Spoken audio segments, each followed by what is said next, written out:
siyabonga Nkosi ukuthi ekhulumeni nezindlela ecabanga nasekubiseni nasekwenteni akwasibuzi ngekwaphutha yena kodwa uye wasibhekelela siyabonga Nkosi ukuthi la sinendaba kahle khona ngisho usihlale kuze semukeleke kuwe ibe lapho esiyala Nkosi sesishilo kanjalo uthi sicala bonke ukukhuleka nentusa necela nenkomo asikwele bantu bonke uqala amakhosi nabo bonke labasemagunyeni ukuze siphile ngethula nangesizotha lesifanele siyathandazela sithi Nkosi Mswati lomlekile ukuthi ahole lesi sibheke semaswati sithandazela indlovukazi asasebenzisana naye sithandazela noNkulunkulu nekhabinethi lakhe sithandazela amalungu ePhalamende sithandazela laba bomthetho kuleli sithandazela emathiyo awahulumeni nebaholi bawo ngegama likaJesu Kristu bonke labalesabalayo nebaluleki babo siyabathandazela ukuthi bababonise babalulekile kweqiniso siyathandazela Nkosi egameni likaJesu Kristu kubo bonke labaphila kuleli kubo bonke amagumbi emane alo sithandazela Nkosi bonke labasemagunyeni nalabo labafanele ukuthoba kulawo magunya sobekesana nesabo olomile Nkosi usendela umusa ukuthi sisaphila kuleli sithi khanze sisho sinempela uNkulunkulu uyasendela umusa siyabona ukuthula siyabona ukuphatheka kahle lesizotha lesifanele sithandazela Nkosi bonke labaphila kuleli labanye abasikobala kodwa belekubambisana nazo siyathandazela ngegama likaJesu baside nabo basaphila nathi babambisane nathi ngegama likaJesu Kristu Afrika yonke sibenenhla yokunyelela ilazi nayo kukhona abaholi bakhona ohulumende akhona namatiko nahlukene bonke labaphila eAfrika Nkosi siyabathandazela egameni lakho lelimandla wonke siyabekile uNkulunkulu Nkosi uthi usithethula kuthula kwa-Afrika kuthula kweNdebele nenshiya kwentulwane bakhona ohulumende nemaholo lakhona siyabathandazela nabo egameni likaJesu Kristu nalapho khona kunetiyaluyalo kudlisela ingadi siyabonga ukuthi kude lokwendakala emva kwakho liso lakho liyabona bahambele Nkosi ubanike ikhambi lelikhosako ukuthula kwemandla nalenshiya kwentulwane kusho ukuthula kwa-Afrika kuthula kwa-Afrika kusho ukuthula kweNdebele senzekile Nkosi kusendela umusa wenele ukwendele kuhle legama lakho siyathandazela linjelo nethiseko kade jakho ekhale lonke lokumisele ukuthi sishumayele eli lakho nasemini zabantu zawo siyabathandazela bavelele umasingaze leso kusisa nebandla lakho laba labanika sikhathi isuku nesuku lekuthi lapho lushunyeka khona bahlale phansi balime sesikhona Nkosi phansi ngokuphaka siyathandaza ngegama likaJesu Kristu nalo sitawuliva netawunyaka lokusebenzayo Ngosisa ngamunye nangamunye usingaze usibuze usivuselele kusuka lapho omncane wethu uze umnyelele nomzala wethu sibekele Nkosi kusendela konke lokho siyakubukela egameni leNkosi yethu uJesu Kristu amen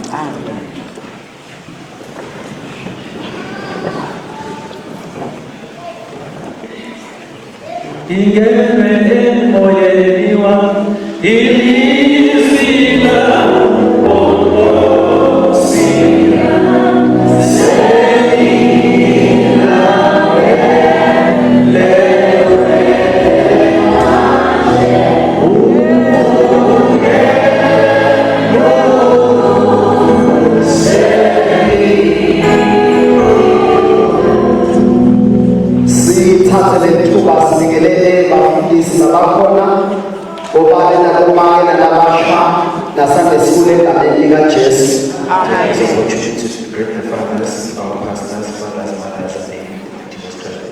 Siyabongela kakhulu uNkulunkulu ukuthi kule weekend sise nezinkonzo ezikhona for being us to the position of this siyathanda uNkulunkulu kakhulu local bese nathi sithi awasifutele umfundisi ukuthi angakananzeki imali aphindze asiphone namhla emini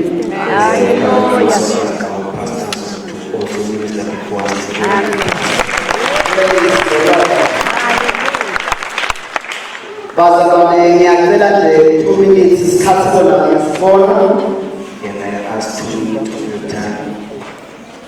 Kunebazalwane bethu labayacelela ukuthi batobonga bese umsebenzi le sababambisa kiwo ikhapule yakakunene. Kunene brothers to come forward and give appreciative words to the church. Ngicela nje banika 2 minutes bakhona labacele kwemukelwa batisa bebukele le ndaba. We are going to give them the family all the time to say all those appreciative words to this time. Praise the Lord. Amen.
May God arise and let his enemies be scattered.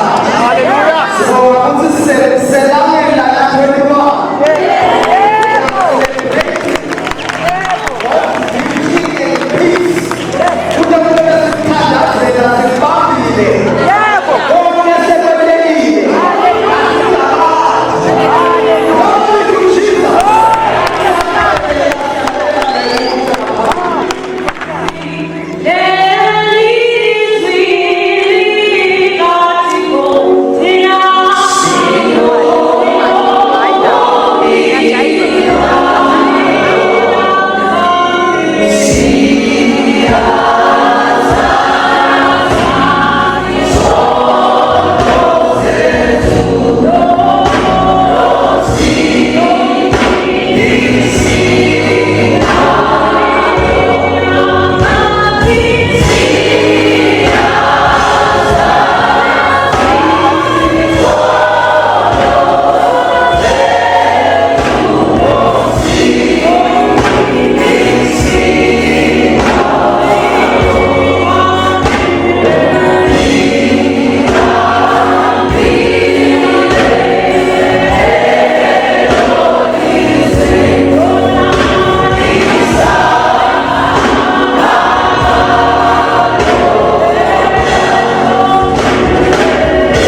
Amen. Brothers, in the name of Jesus Christ, amen. Amen. Amen.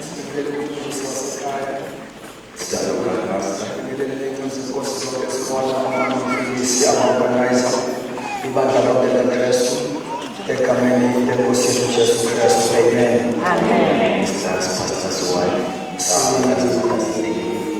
bonke kakhulu bathandekayo ngibingelele inkosi yami kaNkulunkulu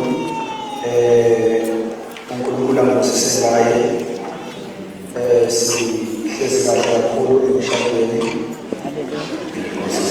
Amen. Amen.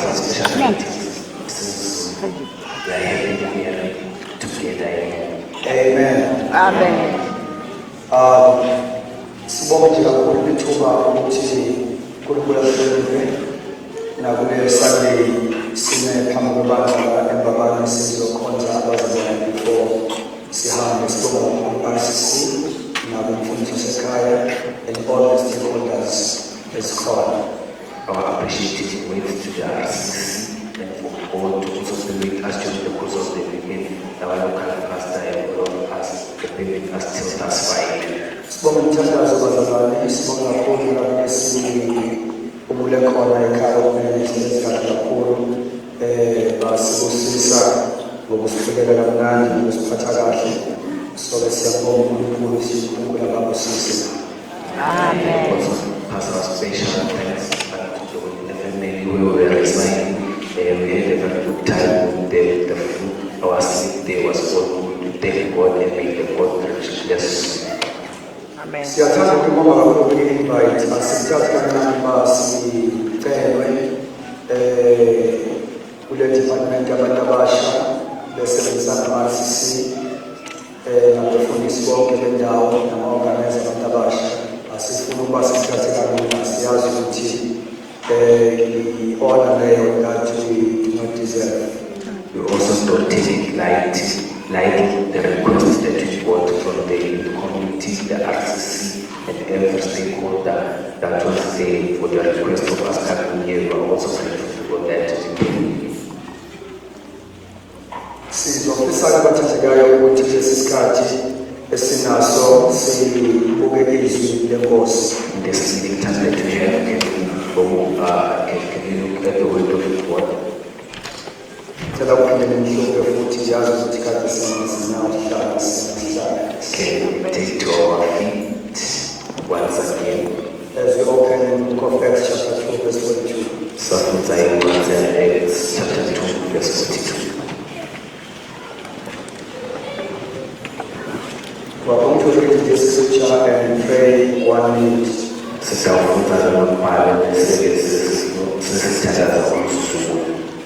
Preparing our mind, our heart to receive the word of God.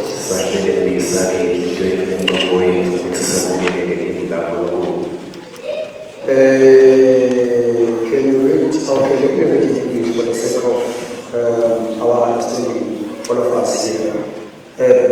I'm going to read and then you are going to follow after me.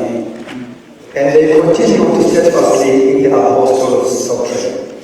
And they continue steadfastly in the apostles' doctrine And fellowship. and fellowship, In the breaking of bread. in the breaking of bread And in prayers. and in prayers. Let us read. And they continued steadfastly And they continue steadfastly in the apostles' doctrine. in the apostles' doctrine And fellowship. and fellowship, In the breaking of bread. in the breaking of bread And in prayers. and in prayers. Let us pray. Father God, we thank you in the name of Jesus Christ.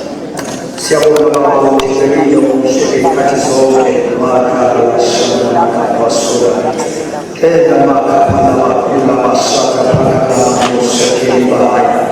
Siyabonga Baba umthandazo wethu namhlanje emini uNkulunkulu wethu namandla. Phinda Nkosi uzabona phinde uziveza uNkulunkulu. Baba wethu namandla onke igama lakho lenze udumo. Siyabonga Baba ukuthi uyakwenza lokho in Jesus mighty name. Ibandla lonke lithi amen. Amen. May we sit here. Now we are going to look at this subject, apostolic model. lelembizo yemapostoli noma indlela yamapostoli abahleleliswe ngayo. Yeah. La sifuna khona le verse isinikeza 4 pillars of the apostolic church.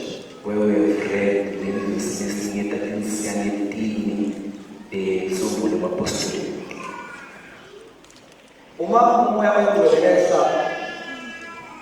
after that umoya wengcwelesa they begin to establish Jerusalem as a teaching and a training center.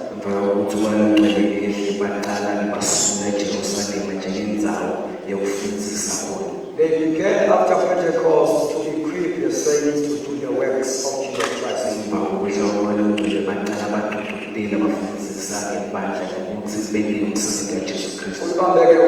They equip the saints to do the works of Jesus Christ. Ukhona ukuba busy usebenze sinikeza wona njengesonto. You can be busy and know that which the church assigns you to do. But ukhona ukwenza umsebenzi kaKristu. But there is you have to do the work. So here they equip the saints to do the works of Jesus Christ.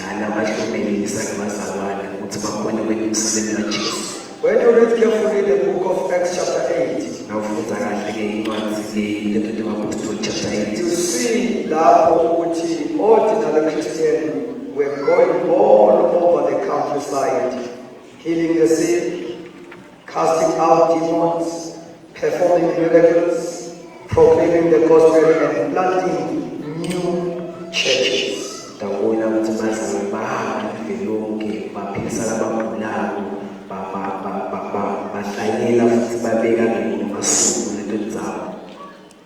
Amen. Amen. Ordinary Christians.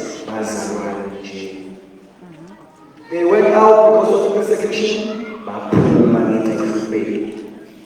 preaching the word of God, healing the sick, casting out devils, planting new churches. Ordinary Christians. Never read this verse, but for the sake of time, let me read chapter 8, book of Acts, chapter 8, verse number 1. Now Saul was consenting to his death, and that time a great persecution arose against the church which was at Jerusalem. And they were all scattered throughout the regions of Judea and Samaria, except the apostles. I guess except the apostles. My brother, I'm not sure that maybe I'm rushing because of time. If you can allow me, but I got 2 weeks. Zulu and English for the sake of passing the song. God bless you, my brother. Now, at that time, a great persecution arose against the church, which was at Jerusalem. Why? You know, chapter 1, verse 8, Jesus said, "Take in Jerusalem, when the Spirit comes upon you, you shall receive power. And after you have received power, then you will begin to be my witnesses. Beginning from Jerusalem, Samaria, Utell me the same thing. By God, in Monday, verse number 8. They enjoy the blessing. They stayed too long in Jerusalem. And God allowed persecution. Chapter 8, verse 1. Saul persecuted the church. And I want to believe that God allowed that because it fulfilled chapter 1, verse 8. Matthew chapter 1 verse 8. Matthew chapter 8 verse 1. Yeah. They went all over preaching the word, but when they interested, 11:18, the apostles were left in Jerusalem. As the church was scattered all over, the Bible says apostles were left in Jerusalem. Now, those must tell you, those who were scattered, going all over, who were those? Glory to Jesus. Amen. Because apostles were left in Jerusalem. Apostles were left in Jerusalem. Church leaders, they were left in Jerusalem. Then ordinary members of the church, they were scattered. They went everywhere. Notice what they did as they were scattered. Verse number 4 says, therefore, those who were scattered, not the apostles, but ordinary members of the church, those who were scattered went everywhere preaching the word. Yeah. Hallelujah. Glory to Jesus. Hallelujah. Preaching the word. Ever since you was in this, can you preach the word? They were preaching the word, not tradition, not Judaism, but their way. And they did not end there. They did what Jesus said all those who believe they will do. Mangena kaka. Yeah. Mark chapter 16, verse number 17. About the number of Shumaya, but also they demonstrated power. They cast out devils. They healed the sick. They performed miracles. Ordinary members of the church. Amen. They planted new assemblies, new churches. We don't know the founder of Iban as Antioch. It was those who were scattered. Yeah. As they were scattered, they preached. Yeah. They planted new churches and go become Catholics. Amen. You don't have to wait for a status, someone who is before you do the works of Jesus Christ. Hallelujah.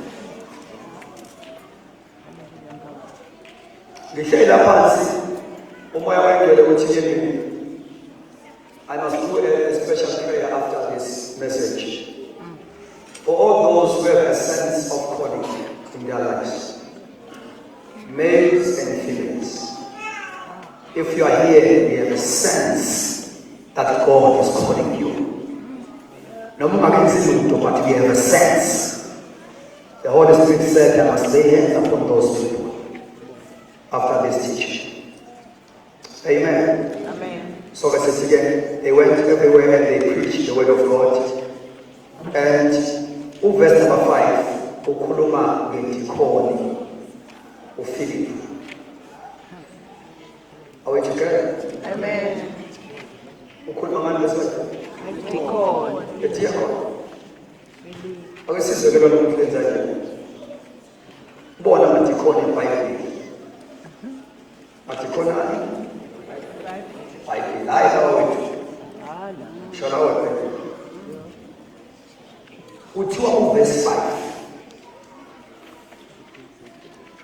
Then Philip went down to the city of Samaria and preached Christ to them. Number 2, and the multitude with one accord heeded the things spoken by Philip. Hearing and singing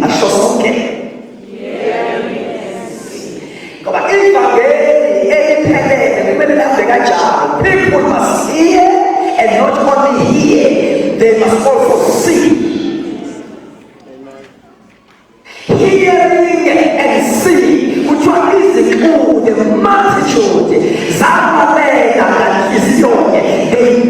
his full attention with the God man Shumaye. Yile zabantu but pay attention to Shumaye. It is the anointing. Among these multitude, there was a man by the name of Simon. There is a more. Hallelujah. Amen. Naso sabanjo kamanza. Glory to God. Amen. Sabanjo kamanza. Saranela in God. The gospel of Jesus Christ. As Philip was preaching. Yeah. Glory to God. Amen. Hearing and seeing. What I said at the point here. Hearing and seeing miracles which he did. We are going to be God is performing signs and wonders. Amen. Performing miracles which you are for unclean spirit crying aloud with a loud voice came out of many who were possessed. And many who were paralyzed and many were healed. Amen. And blessed is the result. Here the Bible just Samaria. They are coach of Tikoni, Ophelia. Now the result. Verse number 8. And there was a great joy in the city.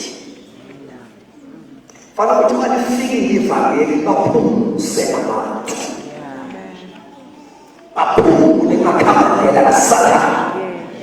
there was a great joy in the city of Samaria.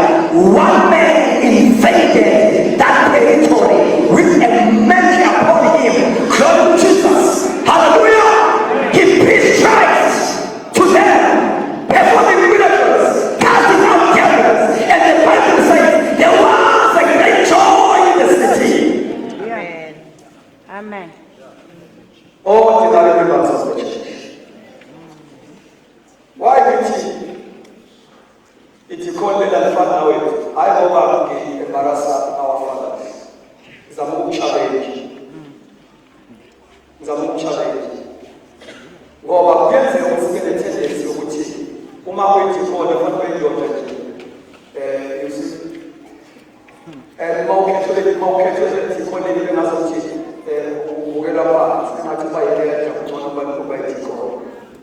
Lack of knowledge destroys people. Amen.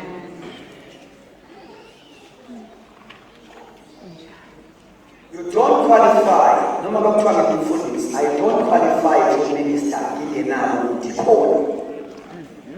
The diaconation is a servant, a minister. Jesus was a deacon. Yeah.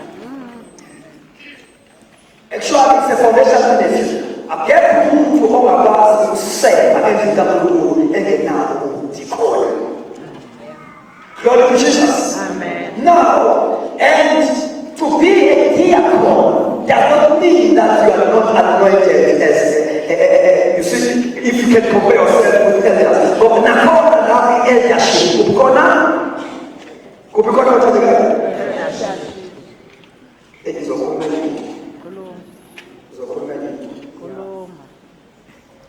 Now, call another eldership. Elder is an office. Yes. Is there? Office. Ufana kuti nabe office ibe neministry ibe office. Yingabi elder without any ministry. Ngoba imana izolikhonza ngeministry ayoba i-elder. Eyiniswe umfundakazi iBhayibheli.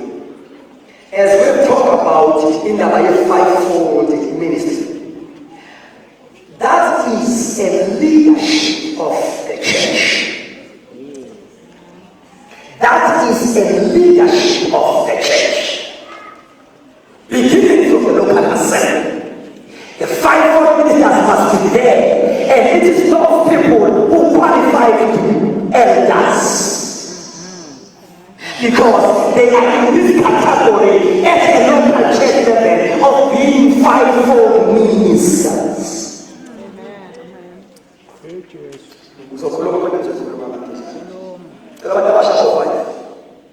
Young men, first,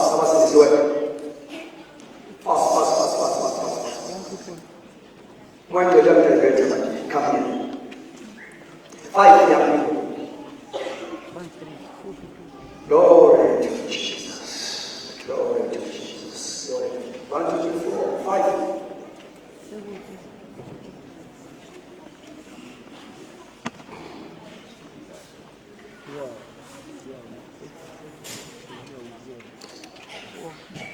For example, these are elders. Amen. I know it depends which statistics membership in the local church. I won't have a loss. Determines which how many elders I will come to heaven. I also see accounts, but it's not going to illustration. If these are elders, we find what go on. This is very simple as of 5. Hallelujah. Apostle, prophet, teachers, pastors, evangelists. Amen. And what's the end today? No. Because I'm not.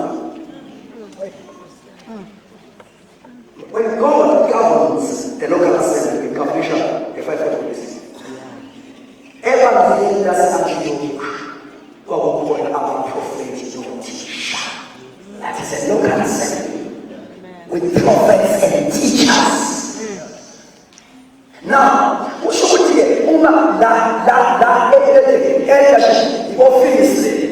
And there are common duties of eldership along Gamalagos. Common duties. All the spiritual matters of the church. Zilla,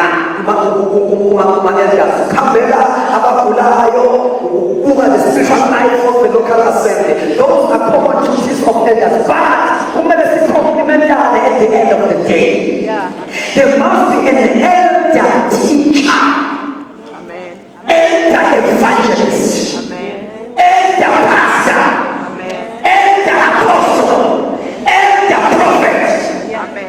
Amen. Pick whatever you want.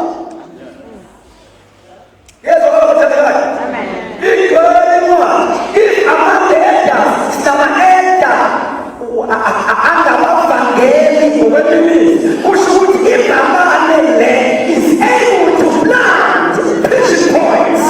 Because we do elder evangelists. We have elder evangelists. Who should give the man is the governor to go to the local. He can the local assembly. He can the sound system. Shake our system of this.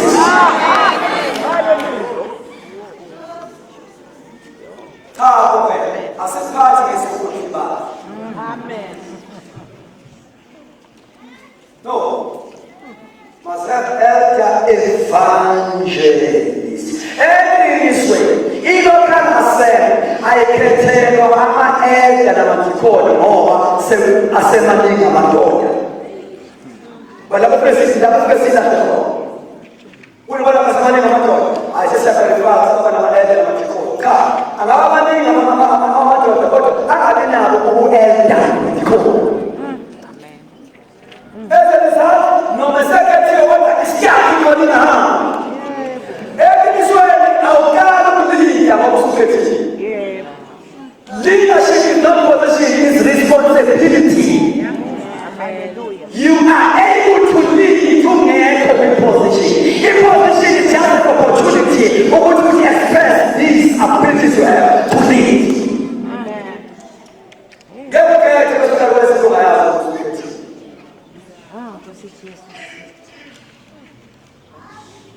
Myself elder prophets. Who called themselves as a 5-foot ministry at a local assembly. If 5-foot ministry, I would better what is not limited to the local church. But here in the local church, God ordained people as 5-foot ministers. Jehovah says in the Bible, God says, evangelist Antioch. Amen. Amen. See when I left the pastor. Ndo shukirayo. Makona umuntu angasambona evangelist espiritually sekenze inkonzo. Amen. Amen. Ithi inkosi kubeka ikhonza khona ukuthi bonke abantu bakhona, bonke abantu ba-right. Makunentombazane sesikusokwizandla yesizwe engayibonisa esonjweni. Angamana lowo sesonjweni nangofu nale ntombazane. Abonke abalongozi. Amen. Ya ngoba umphathi abamelusi. Yezwa abathandekayo. Amen. Sibe ne-elder teacher. Ama-elder ane anointing yokufundisa. Noma kunabantu abasindiswayo lapha new convert sesingavula-ke manje a new believers class. Umfundisi angathwali konke besinazo kuwe elder teacher. Nale class ama-new believers go and teach. Amnikeze syllabus go and teach. Umfundisi lapho uyaspecialize in the local assembly. Ukuba uprincipal. Yeah. Amen. Yeah. Amen. Abonke abalongozi. Hallelujah. Hallelujah. Ngizakukhanyisa-ke kwazana ukuthi even when you talk about indaba yokuthi khona ngokweBhayibheli alomgama kaJesu. Diaconds are not people who are lower ngokwe-anointing than elders. Kuhluka ama-churches kuphela. Amen. I can be a diacon but with a mantle yokuvangela njengomfundisi. Amen. Philip was an evangelist. Ngokwemantle. Yet lapha amayesekhona eJerusalem kusematafuleni kodwa ngokwemantle si-evangelist. Hallelujah. That's why uma sebekhethiwe ku-chapter 6 kuthiwa then the word of the Lord grew mightily and prevailed kwanda umumo wama-disciples because kwakhetha abantu abafakazelwa yiso.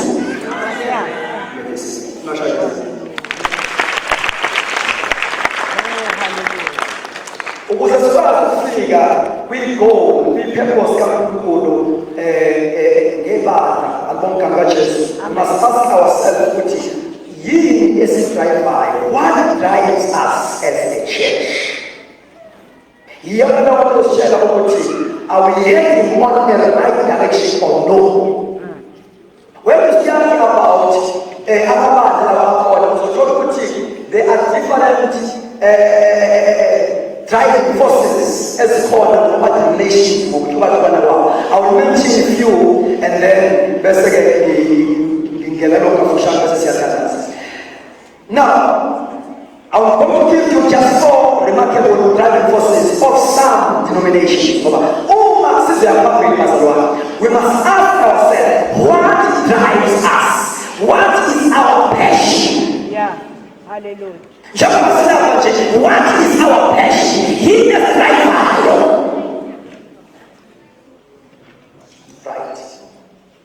Driving force number 1. You will say after me.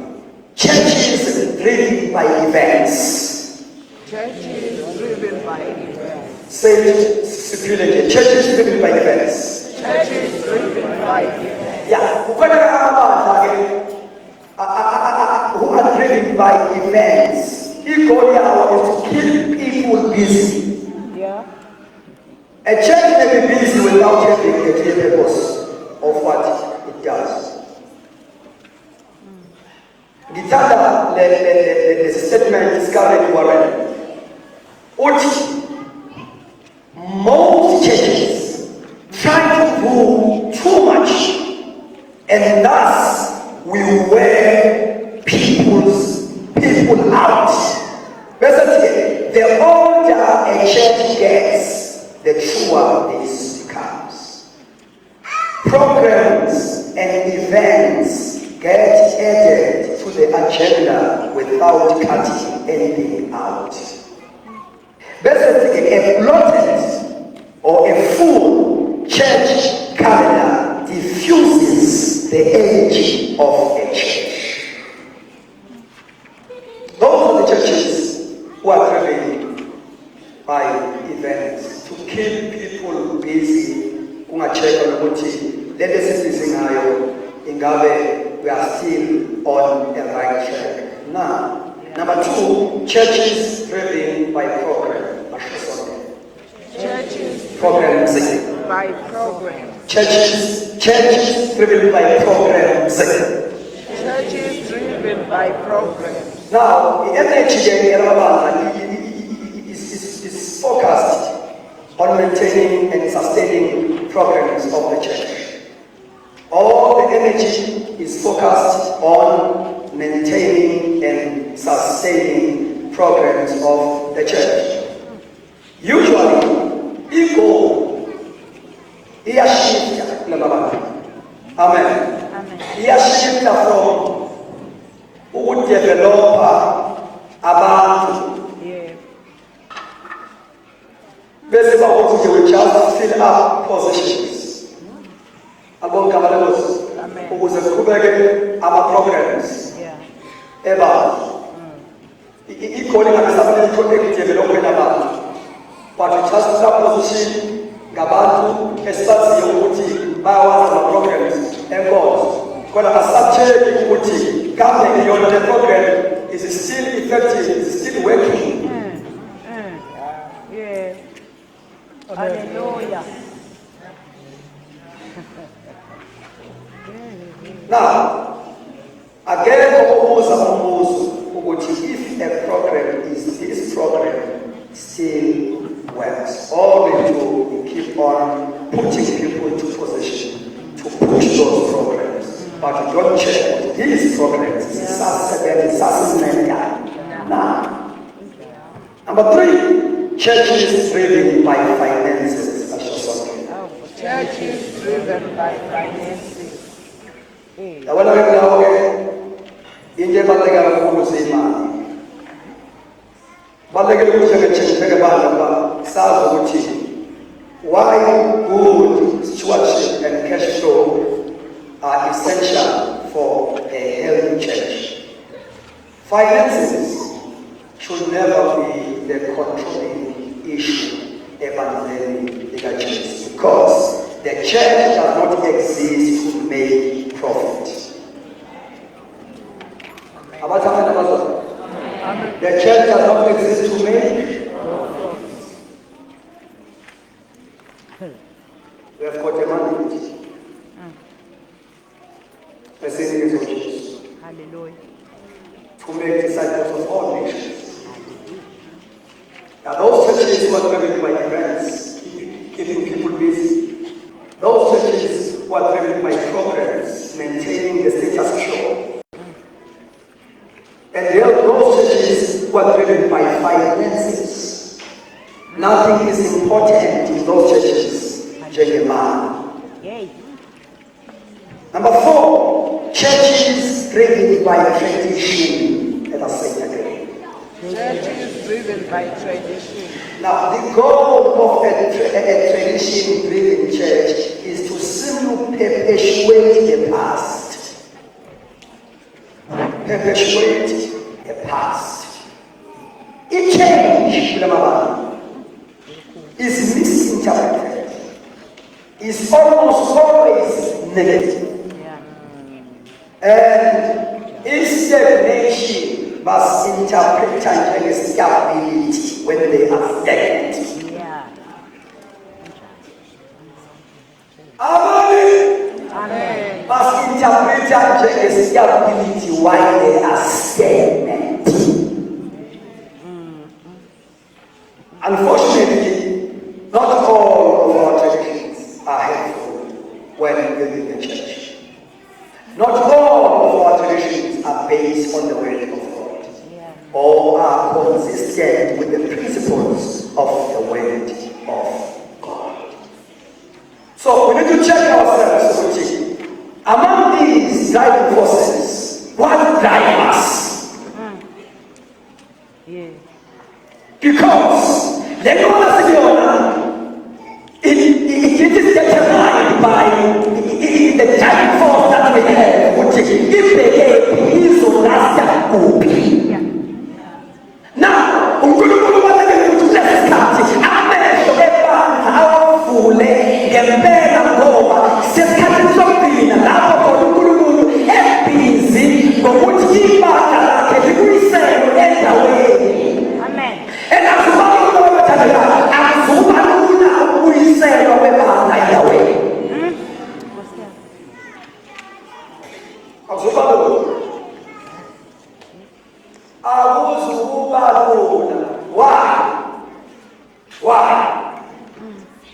You see, the point yekhuluma ngokumaintaina i-program, it also involved indaba yokukholelwa kuma-systems that worked for us in the past.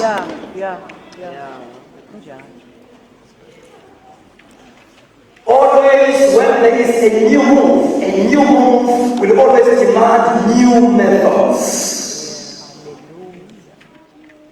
Now, why it is about Arab is because our systems, who are all government, our systems, our nabantu who are supervising those systems, are governments. Amen. Unfortunately, when God demands a change of systems and embracing some new systems, those people, they will be challenged because that's what I don't say.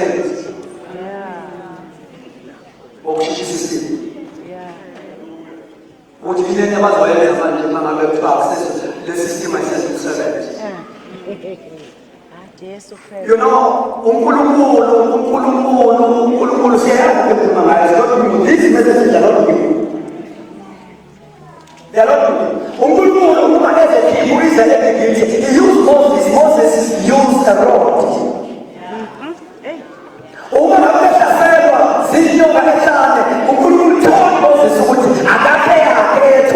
It was a revelation of the time. It was a system of the time. Hallelujah. To help them. Hallelujah. They will be healed. Glory to Jesus. It was a system for that particular moment. But when they did it over, among the attendants, you put in the answer green and 47 and 44. There is no method that can work for all generations. Hallelujah. Hallelujah. Oh. There is no method that can work for all. As far as Papa, the system is here 1935. Do this start as a song. That causes stagnation of the church.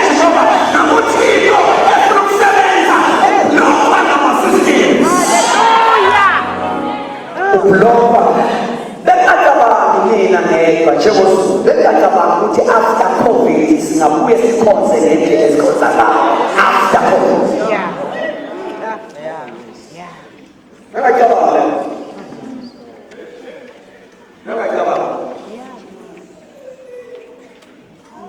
Now, awusubalona. Uzoba sengathi ibandla liyasusphetha ngoba ukhona abazofuna ukuvela i-status show bese bakhona abafuna ukumuva as God moves.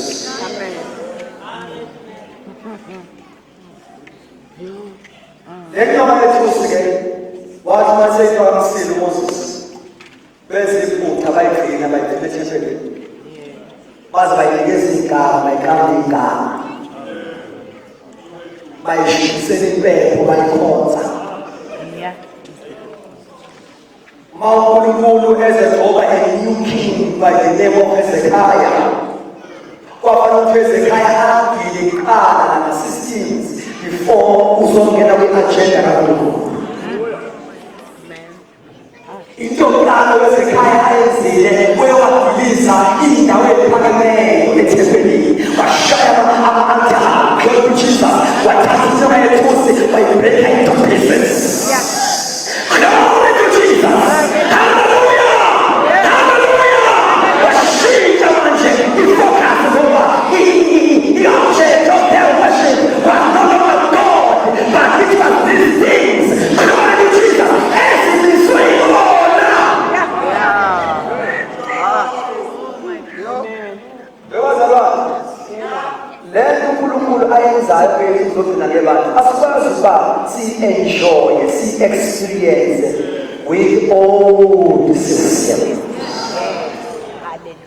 Zilokhu zikaba iyuthi yethu ingane zethu ziyashiya ziyokhonza kwamanye abantu. Check. Systems. Hallelujah. Systems. Asishintshi imessage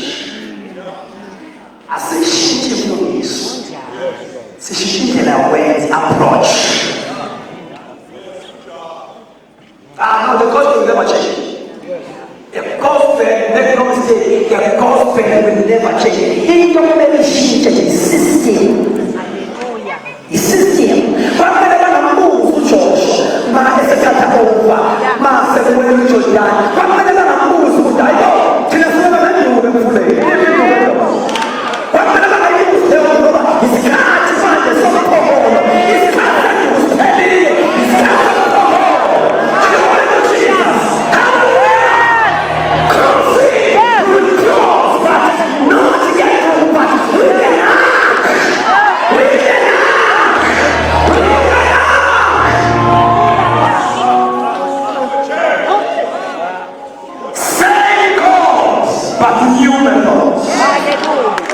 Because he is the same yesterday, today, and forever, but using different methods.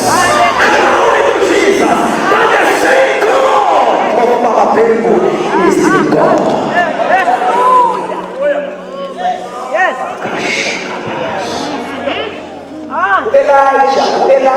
Elijah, uma ezodibila ne-apostasy, ibandla sesibuyile lakhonza oBaal ngenxa kaJezebel e-influence i-governmental system of Ahab, which was influenced by Jezebel. Ibandla beyetha lakhonza oBaal. God had to raise Elijah as a prophet to challenge the system of the time, to challenge governmental system of Ahab. To challenge Imana,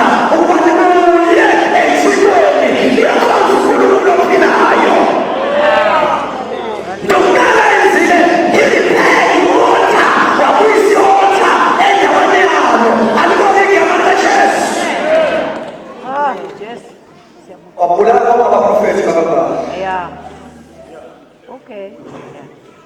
As an was challenged.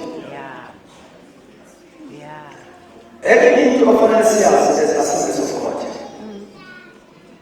Everything. Uma unenhlanhla yokuba document of our founder, Nicholas Beno, read them. There are prophecies that are written in those documents. Yes. Amen. And this prophet, when they are fulfilled, because prophecies and prophecies are conditional. Ukuthi sithandaze ngazo ukuze sibe fulfilled. Yezwa kabalekayo. Kunezikhulu nomkhonto wakhe okumele ukuthi sizithandazele so that we may see the manifestation. Hallelujah. Le message engishumelayo iyabagulisa abantu abazondla ngenkonzo. Yebo. Amen. Hallelujah. Abangizwanga le message engishumelayo iyabagulisa abantu abazondla abalanga ngenxa yezisu zabo, abenza umsebenzi ngenxa yezisu zabo. Ngoba ukushintsha isystem usushintsha futhi nokukhona la.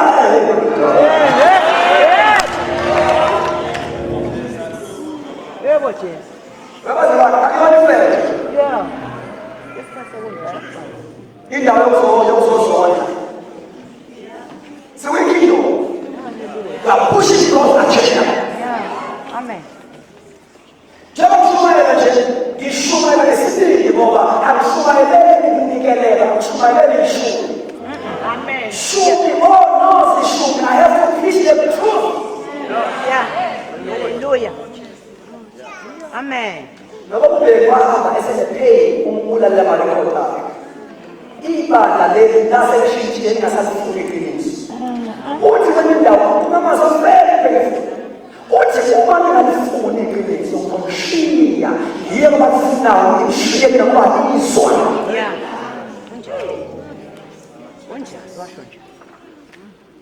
Now, it is not going to be easy.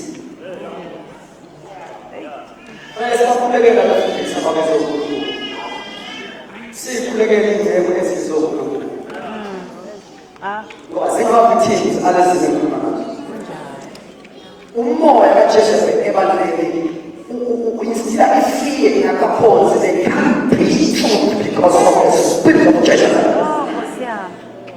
Unjalo.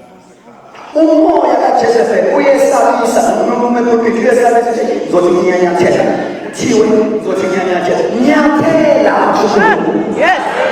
nyathela mshukuru Hallelujah. Ngiyathela. that's it oba mshukuru nyathela Yes. because theme of this year says radical restoration. Say it again. Not just smooth restoration, radical one. Glory to Jesus.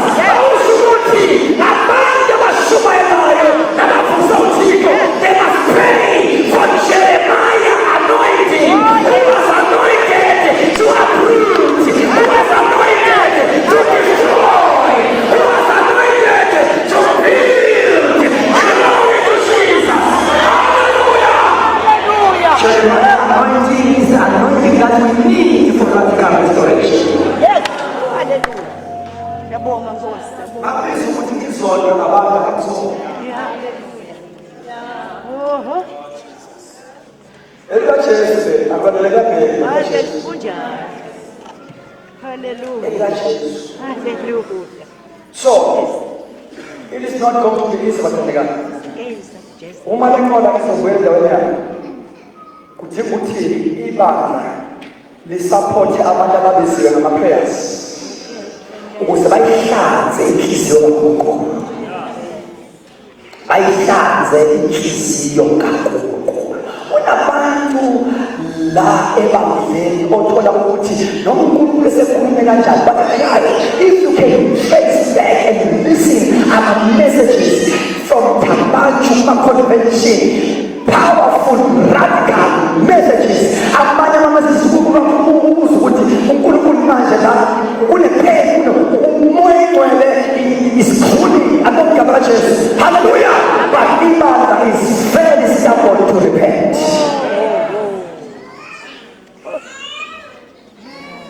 It's very stubborn.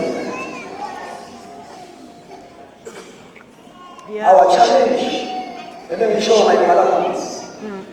Our challenge as AOG is all these systems. Yeah. I was the president. Our systems are we are using old wine skins and we are trying to accommodate a new wine while we are refusing to do away with old wine skins.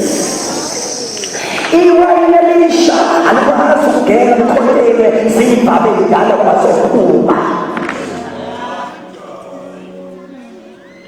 We need to revive.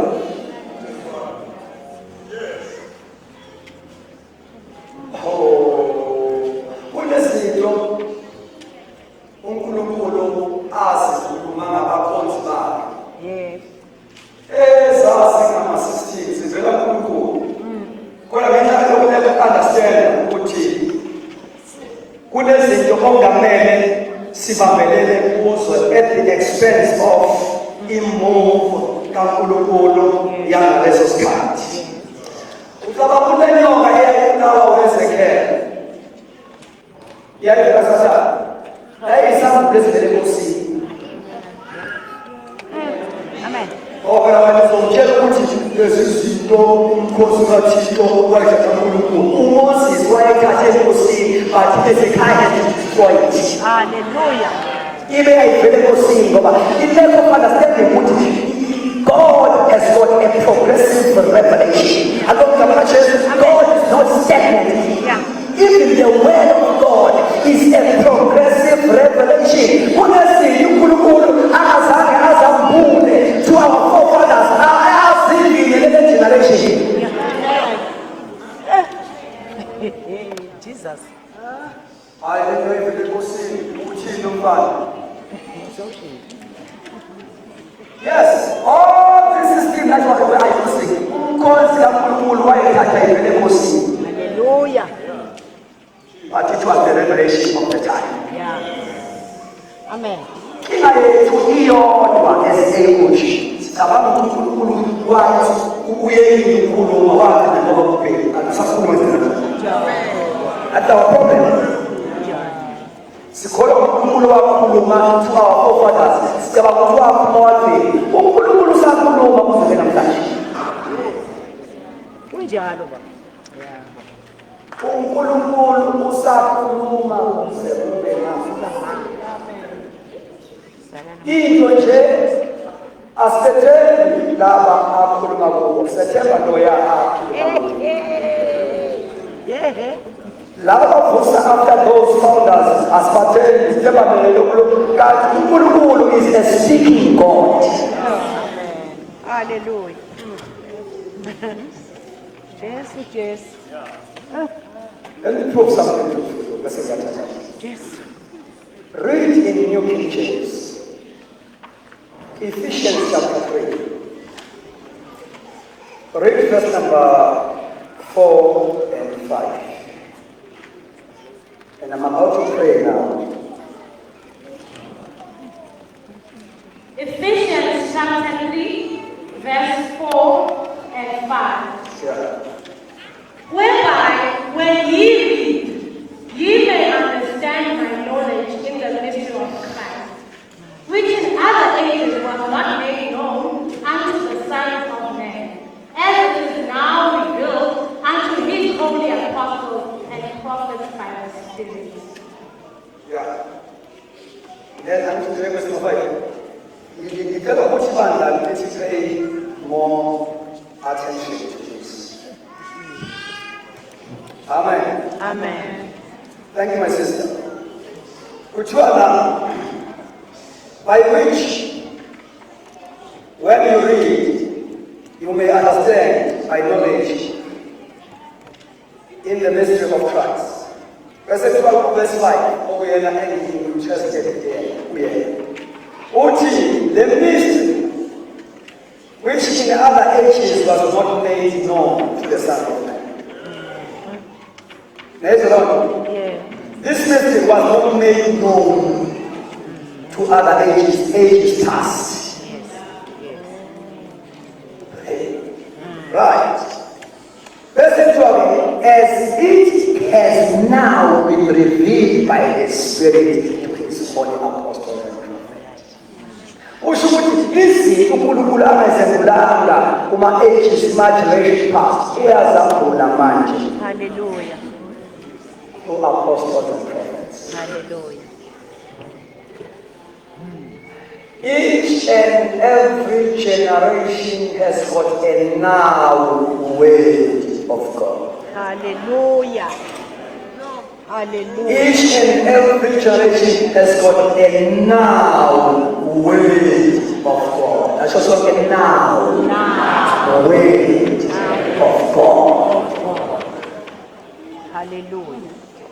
Incwadi yamaHebheru ithi uNkulunkulu ngesikhathi esikhulumile emandulo ngabaprofeti nangendleleni bese but now. Each and every generation has got a now word. Hallelujah. Hallelujah. Hallelujah. Hallelujah. Each and every generation has got a now word of God. Hallelujah. That is why we must not be established on the past truth. We must establish on the present truth. Now, truth. Hallelujah. The present. Yeah. Hallelujah. Oh, Ukuthi uNkulunkulu uthini manje. yeah. Bonke kabalos. Amen. Adonke kabalos. Amen. Kuthole kwambulile kungasaba abambule kuma generation kuthiwa kwambulile with his holy apostles and prophets. Why prophets and apostles? It's because Ibanda likaJesu is built upon a foundation of apostles and prophets. Now, abalasi alakhiwe phezu apostle and prophet. No. It is not built upon apostles and prophets. It is built upon the foundation that is laid by apostles and prophets. In ministry, your apostle and prophet has got that grace to release a revelation of Christ. Yeah. Amen. The church is not built upon apostles and prophets, but it is built upon a revelation that is released by their ministry, which is the revelation of Christ. You are the Christ, the Son of the living God. That revelation was released by the apostle Peter. Then Jesus said, upon this, and this revelation is progressive. Therefore, my name is Stephen. Amen. Amen. Abantu tataza. Nikulele ufuna ozongena ngesikhahlamizi angazi strong with language. Ozongena ngesikhahlamizi ozo break amabhija amandala beswela bona. Yeah.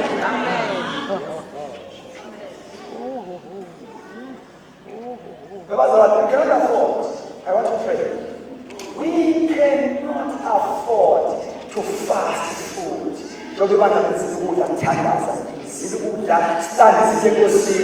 Yet asifuni ukuphuma kuma-camps. Nanifu inyakaza sihlezi kuma-camps.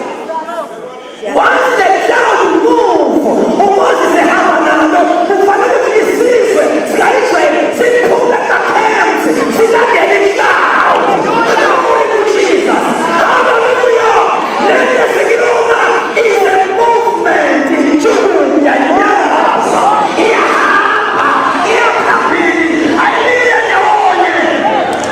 Hallelujah. Why do we fast? Why do we pray? Why do we teach? Yes, we are not ready to go out of our camps. Hallelujah! Hallelujah! You understand it all?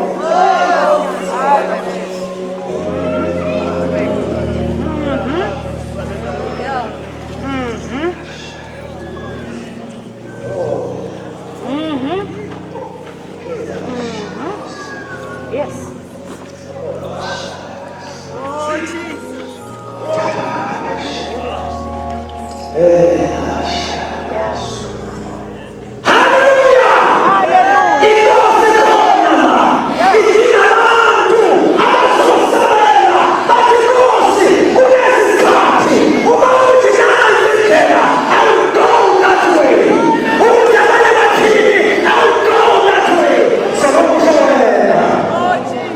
Close your eyes and lift your hands. Hallelujah.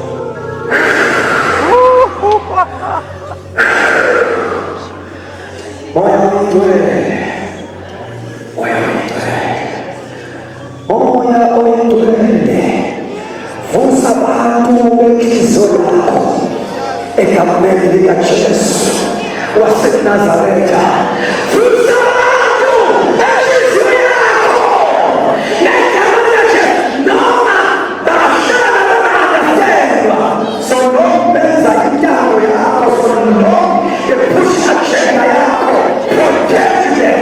Let your mighty hand be upon them. Then say, Father, let's step on faith. I refuse to give up. Let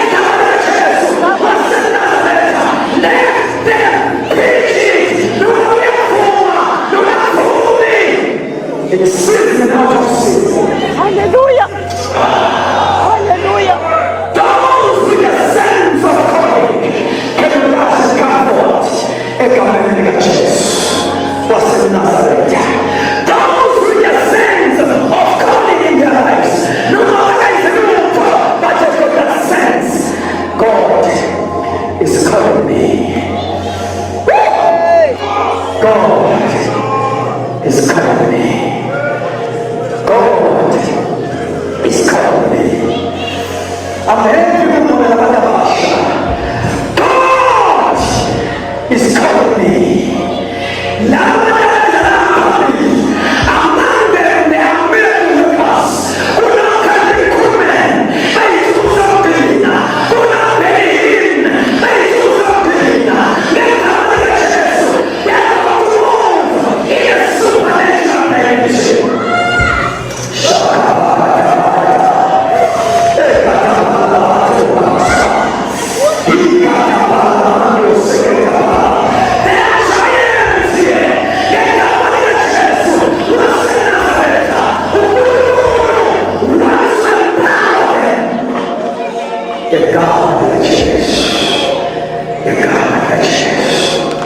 Iy'nhlobo zenkosi uJesu zikhona. Nkosi yami. Sizobekeza Nkosi wami.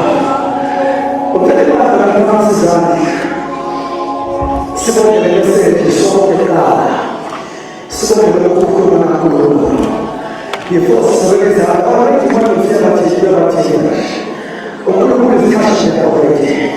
Ekhaya siyabekeza uNkulunkulu lebangayo ngoba izana labo ababili. UNkulunkulu ukuzwa ngegama lika Jesu. Kodwa isikhathi already. Egama lika Jesu asibonge bathandana message. Can you open your mouth and say something to God? Egama lika Jesu. UNkulunkulu uzokuthandana nawe. Kwimali egama lika Jesu. Ezithandana zonke. Egama lika Jesu. Come forward. Pray. Open your mouth.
Samukela ngokubonga ilama yashatha konke okukhulume kule ndawo sikwemukela ngokubonga ngoba ubukhuluma ubudala rakayanta urihara usibekezelele isikhathi eside muraka shihara basakata Mara Shika Siabonga Jesus. If you are here, you are not born again, you want to receive Jesus as your Lord and personal Savior, ungaphumi ngalo mnyango ungazange uyenze decision.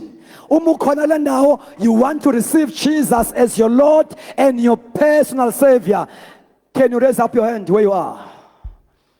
When I Jesu ngene enhlizweni yami, raise up your hand. I can see the hand there. Raise it up again. Raise it up again. I can see the hand there. Ngegama lika Jesu. Can you please run forward? Nibashayela izandla bese I want to lay a hand upon them. Run forward. Run ngegama lika Jesu. Run.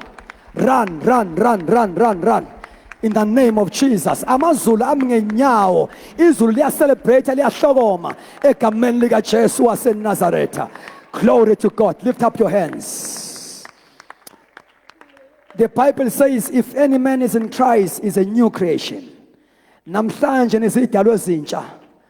Zonke izono zenu ziyaxolelwa. Ngegama lika Jesu. Father God, I pray for them in the name of Jesus Christ.